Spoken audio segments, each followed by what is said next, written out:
Welcome back to The Explainer. I am so thrilled you're tuning in today because we are tackling a fundamental shift in how we actually interact with artificial intelligence right now. Look, if you spend any time building with AI, tweaking system prompts, or managing massive context files like some sort of digital pack rat hoarding old charging cables, you really need to pay attention to this. The rules of the game? They've just been completely rewritten. And the stakes for your applications, we're talking cost, speed, and accuracy here, have literally never been higher. Today, we are diving deep into a really fascinating case study on how to audit your context stack specifically for the new Claude 5 generation models.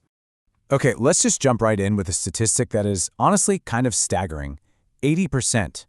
Anthropic recently deleted more than 80% of Claude Code's system prompt for its newest frontier models, Opus 5 and Fable 5. And here is the absolute kicker. They measured 0 loss on their coding evaluations. None.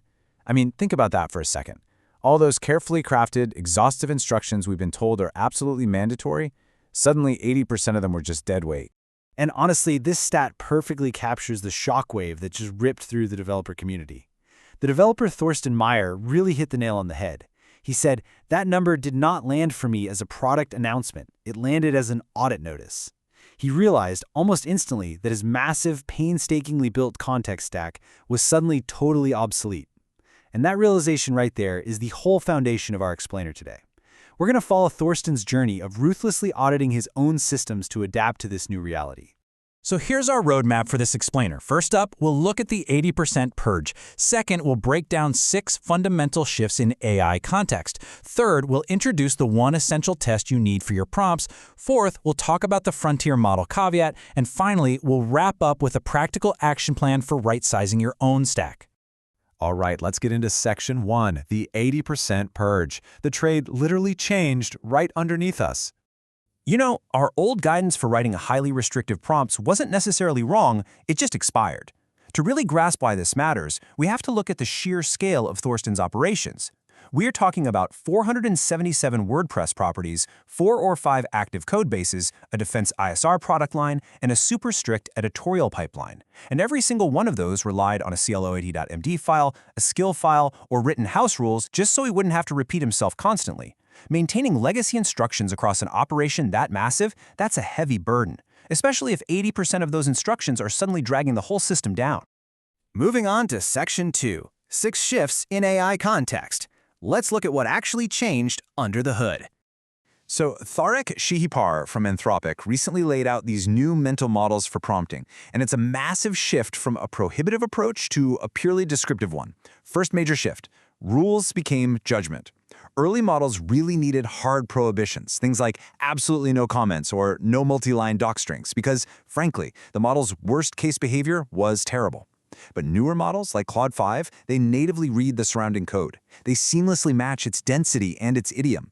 You just don't need a hard rule anymore. The model actually exercises judgment based on its environment. Second shift, examples became interface design. We all used to think the absolute golden rule of tool use was feeding the model multiple worked examples. But it turns out, giving 3 really specific examples actually artificially narrows the model's exploration space. It boxes it in. Now, builders should be focusing on clean interface design instead, like using really well-typed enums in a tool schema to clearly communicate your intent without limiting the model. Third up, manual memory became automatic memory. Remember the old habit of hotkeying every single thought, rule, and preference into one giant cloud.md file? Yeah, that's completely dead. That file was never supposed to be your personal diary. Instead, we are shifting to dynamic, progressive disclosure. Things like verification and code reviews are now treated as skills or tools that are deferred. Basically, their full definitions are only fetched on demand right when they are actually relevant to the task at hand.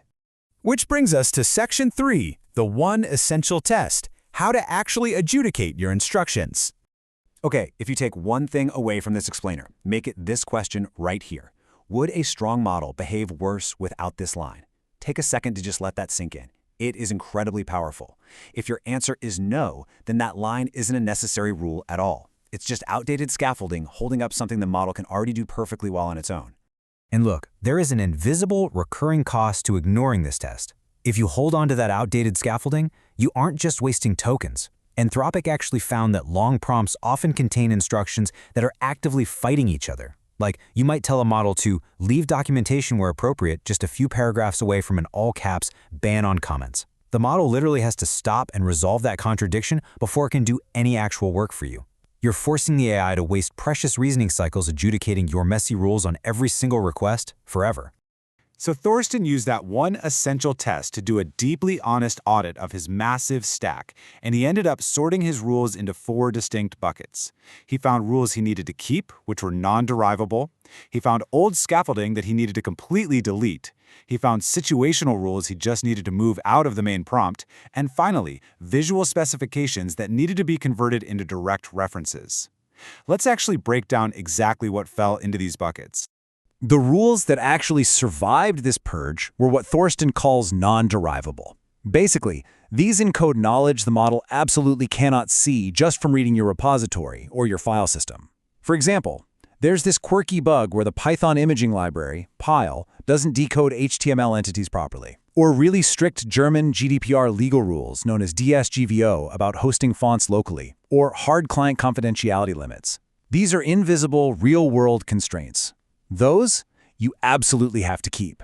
But on the flip side, what got the axe? The scaffolding. Those long, rambling paragraphs dictating editorial tone? Deleted. The model already figures out the tone from the surrounding context anyway. Declarations that you're using Next.js 15 and TypeScript? Deleted. I mean, the model can instantly see that by glancing at your package JSON file in a millisecond. You do not need to waste tokens spelling out what it already knows. But hold on. We need to talk about Section 4, the Frontier Model Caveat, because this unhobbling, it doesn't pay out evenly across the board. We are essentially living in a two-regime world right now. On one hand, you have hosted frontier models like Opus 5 and Fable 5. They absolutely thrive on this Newling context.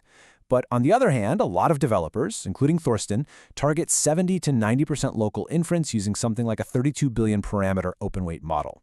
And those local models, they still desperately need the structured context and the strict guardrails that the frontier models just shed. You simply cannot pretend that one single set of instructions is going to serve both beautifully anymore. Plus, relying entirely on a frontier model's internal judgment creates a real governance problem for large publishers. If your whole policy is just, well, the model has good taste now, that is a dependency, not a solution. What happens when the model upgrades and its unwritten taste suddenly changes? Written rules survive upgrades. They can be tracked in version control. You can diff them. And look, if a written rule saves you from a bad output and even just 10% of edge cases, that still really matters when you're shipping to production under your own byline. All right, let's bring this all together. Section 5, right-sizing your own stack. Here is your practical action plan. Based on Thorsten's audit, here is a clear 5-step sequence to go test your own prompts today. Step 1, if you use Claude Code, just run the shift /doctor command across your repos for a quick first pass.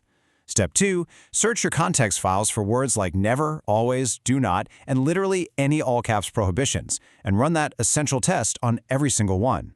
Step 3, sort the survivors. Keep the non-derivable facts and extract the situational rules into separate skill files. Step 4, and honestly this is a huge win, stop describing your visual designs in long text paragraphs. Replace that prose with a pointer to a shipped HTML artifact or a test suite. And Step 5, maintain a separate, explicit context file specifically for your local models. I want to leave you with this incredibly impactful thought from Thorsten because it just sums up this entire paradigm shift perfectly. He said, the rules that survive this cut are the ones that encode something that world taught me and the repository cannot show. Everything else was a splint on a leg that healed. So I challenge you, open your codebase right now. Look at your master prompts. Are you actually guiding an AI or are you just holding on to a splint for a leg that healed months ago? It is time to unhobble your models. Thank you so much for joining me for this explainer and happy auditing.